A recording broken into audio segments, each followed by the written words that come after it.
नाही पुष्पा, फक्त वल्लरी नाही, पेरणा. त्या पेरणाला सुद्धा धडा शिकवायचा आहे मला. त्या पेरणाने 4 लोकांमध्ये बम अपमान केला होता माझा. तुला सांगतो पुष्पा, नाही त्या पेरणाला माझ्या पायावर नाक घासायला लावलं ना तर नावाचा अण्णा केदार नाही मी. प्रेरणा, हे ते सगळं होईल, पण त्याच्यानंतर मला विसरायचं नाही. अरे पुष्पा, तू काय येडी झाली का? अरे कुठे ती प्रेरणा, कुठे तू? अरे तू तर माझ्या दिलाची राणी आहे ना. अरे तुझी जागा इथं आहे ना. ही जागा मी कोणाला बी घेऊ देणार नाही, फक्त माझा हक्क आहे त्यावर. पुष्पा, तुला मी काय सांगतो तेवढं फक्त ध्यानात ठेव. नाही, तुला तुझ्या बहिणीचा त्या सुमनचा बदला घ्यायचा आहे ना, तो बदला घे. माझ्या बहिणीच्या सुमनच्या अपमानाचा बदला घ्यायचाच आहे मला, तो तर मी घेणारच. ती वल्लरी नजरेसमोर आली ना की डोक्याची नस चढकते माझ्या.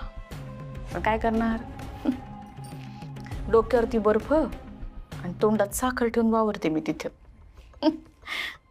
मालक, घ्या की नजराणा. नजराणा मला? हा नजराणा माझ्या दिलाच्या मालकिणीसाठी राहू दे. ठेव तुलाच. अरे मग तो महेंदर दलिंदर आहे, तो काय देणार तुला? ठेव, एन्जॉय कर. चेअर्स.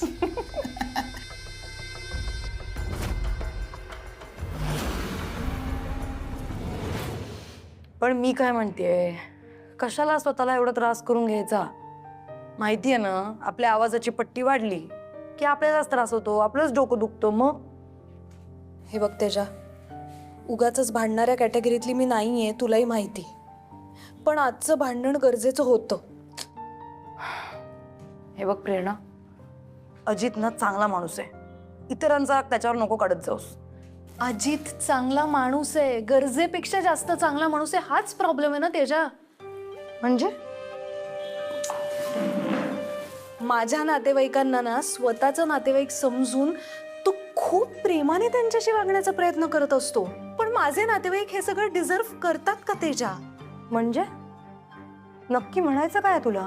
हे बघ, माझ्या आईसारखी माणसं अजित सारख्या माणसांच्या चांगुलपणाचा गैरफायदा घेतात फक्त. पण हे त्याला कळतच नाहीये. तो डोळे झाकून आईवर विश्वास ठेवतोय. या सगळ्यामुळे आमच्या संसाराला गालबोट लागायला नको एवढंच वाटतंय. हे बघ ऐक, तू टेन्शन घेऊ नकोस.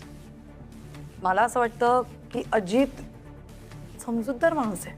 तुझे हे जे काही मुद्दे आहेत ते शांतपणे त्याच्यासमोर मांडलेस तर कदाचित त्याला कळतीलही. तू शांतपणे बोल त्याच्याशी, आय एम डॅम शुअर तो घेईल समजून. तसं तर करावंच लागेल ना. एकदा समोरासमोर बसून बोलून प्रॉब्लेम सॉल्व्ह होतोय का हे तर बघावंच लागेल. पण तेजा, एकदा मुलीचं लग्न झालं ना की तिच्या माहेरच्यांनी तिच्या संसारात ढवळाढवळ करूच नाही असं वाटतं मला. नाही नाही नाही, एक मिनिट. मी आता हे फक्त तुझ्या बाबतीत बोलतेस तर ठीक आहे, कारण तुझी आई आहेच तशी. पण हे सगळ्यांना नाही लागू होत.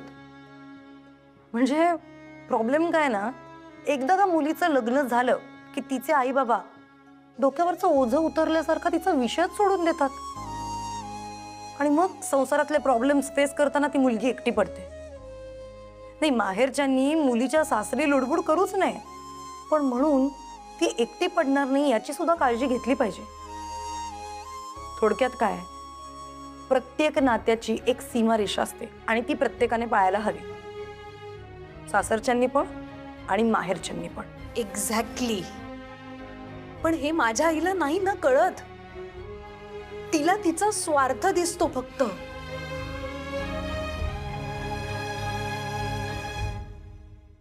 आता या सगळ्यामुळे माझ्या आणि अजितच्या संसारावर कुठलं संकट येणार नाही एवढी प्रार्थना करू शकते मी स्वामींकडे, बस.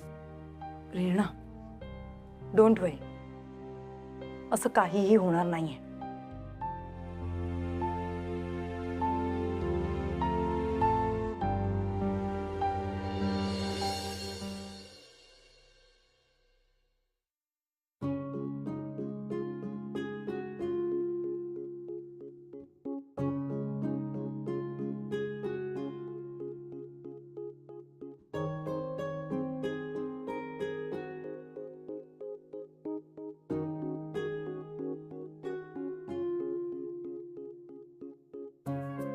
अरे आलात तुम्ही?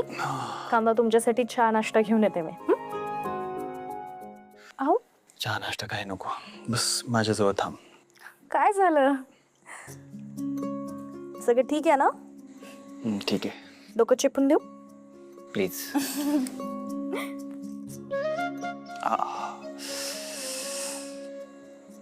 बरं वाटलं. बरं ऐका ना, मला माहित नाही हे करेक्ट टाइम आहे की नाही बोलायचं, पण मला तुमच्याशी थोडं बोलायचं होतं. बोल. महेंद्र दादांविषयी बोलायचं. काय झालं? मी गेलो परत काही बोलला का? नाही नाही नाही नाही, तसं काही नाही झालं. माझं ऐकून तरी घ्या आधी. बोल. मला असं सुचवायचं होतं की आपण महेंद्र दादांना नवीन बिझनेससाठी मदत करूयात का? मला हे समजत नाहीये, हे खूळ तुझ्या डोक्यात कोणी टाकलंय? दरवेळी नवीन बिझनेस सुरू करायला पैसा कुठून आणायचा? आपल्याकडे का पैशांचं झाड आहे? बरं ठीक आहे, नवीन बिझनेस सुरू करून दिला, मेहनत करायची तयारी, यश मिळते नाही ना? दरवेळी तोटा होतो, पैसे मात्र आपले बुडतात. मी काय म्हणते, हा शेवटचा प्रयत्न, शेवटचे पैसे देऊयात त्यांना बिझनेससाठी. हे बघा, स्वतःच्या पायावर उभे राहिले ना तर मला खात्री आहे त्यांना यश नक्की मिळेल. माझा विश्वास आहे त्यांच्यावर यावेळेला. माझा विश्वास नाहीये त्याच्यावर. मी त्याला 1 रुपया सुद्धा नाही देणार. अहो पण वल्लू, यावेळी माझ्याकडून कुठलीच अपेक्षा ठेवू नकोस. सॉरी. ऐकून, अहो चिडले? काय झालं यांना? आजकाल सतत चिडत असतात. काय कारण आहे ह्याच्या पाठी?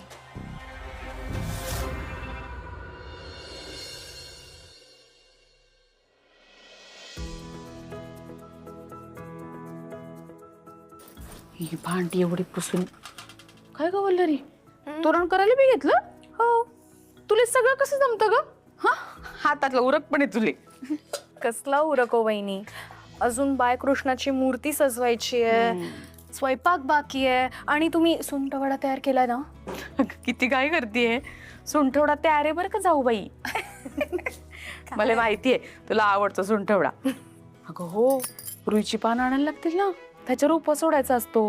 हो, ती बघायला पाहिजे. आणि अरे मी बघते. अगं मी बघते ना.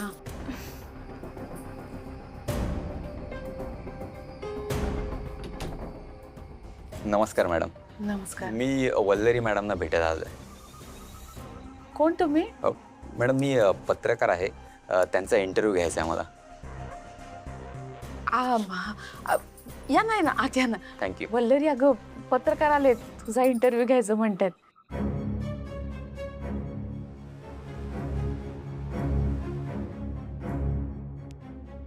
नमस्कार सर. नमस्कार. ॲक्च्युली काय आहे ना, आज इंटरव्ह्यू घेणं थोडं शक्य नाही. काय आहे, आमच्या घरात जन्माष्टमीची पूजा आहे. So sorry. मॅडम मान्य आहे, मी तुम्हाला कॉल करत होतो, मे बी तुम्ही बिझी असाल म्हणून तुम्हाला उचलायला जमला नसेल. पण मी फारसा वेळ नाही घेणार आहे, काय ना भरपूर दिवसापासून तुमचा इंटरव्ह्यू पेंडिंग आहे. So it's sincere request madam, तुमचा थोडा वेळ द्या मला. स्टील सॉरी सर, शक्य नाही आहे, बिकॉज घरातच पूजा आहे ना. खरंच नाही शक्य. वल्लरी ऐक ना, अगं रिक्वेस्ट करतायत ते, करून घे ना इंटरव्ह्यू. कामाचं काय मी पाहते. अहो वहिनी, पण सगळं काम पुन्हा तुमच्यावर येईल. अगं मी आहे ना, तू करून घे इंटरव्ह्यू. जा घर जा.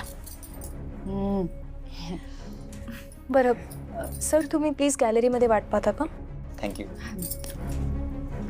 पाण्याचा ता. वहिनी सॉरी, सगळी कामं पुन्हा तुमच्यावर पडतील आता. आता रागवे ना मी. जा इंटरव्ह्यू कर, जा, मी पाहते. थँक्यू. आले. मॅडम थँक्यू सो मच मला इंटरव्ह्यू घेण्याची संधी दिल्याबद्दल. Can we start the interview? Yes. या मॅडम, तुम्ही मोठ्या कष्टाने आज इथपर्यंत आलेला आहात. काय वाटतं तुम्हाला मागे वळून पाहताना? मागे वळून पाहताना मला हेच वाटतंय की अजून खूप प्रवास बाकी आहे. अजून खूप काही शिकायचं आणि खूप काही करायचं मला. मॅडम, आजपर्यंत तुम्ही 24 केस लढल्या आणि त्या यशस्वीरित्या जिंकल्याही. या पुढची तुमची सिल्वर जुबली केस आहे. या केसबद्दल तुमच्या काय भावना आहेत? माझं हेच मत आहे की केस 25वी असो किंवा 100वी, तिला पहिल्याच केस इतकं महत्त्व दिलं पाहिजे.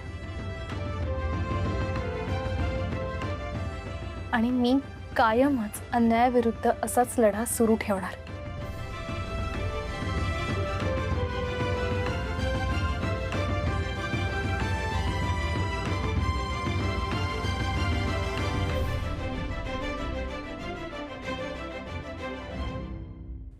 वल्लरी, तू या प्रत्येक आनंदाच्या क्षणावर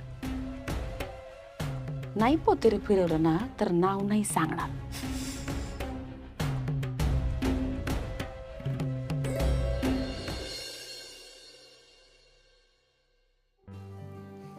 सर, हे काम नक्की तुमच्या एजन्सीकडून होणार ना? नक्की होणार सर, डोंट वरी. आपली एवढ्या वर्षांची ओळख आहे, तुमच्यासाठी एवढं तर नक्कीच करू शकतो. आणि तसंही सर, माझ्या पडत्या काळात तुम्ही मला खूप मदत केली आहे, त्याची परतफेड करतो असं समजा. गुड. आता मी निश्चिंत आहे.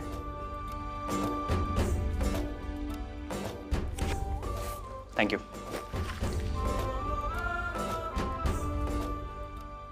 Have a good day sir. Same to you. Thank you.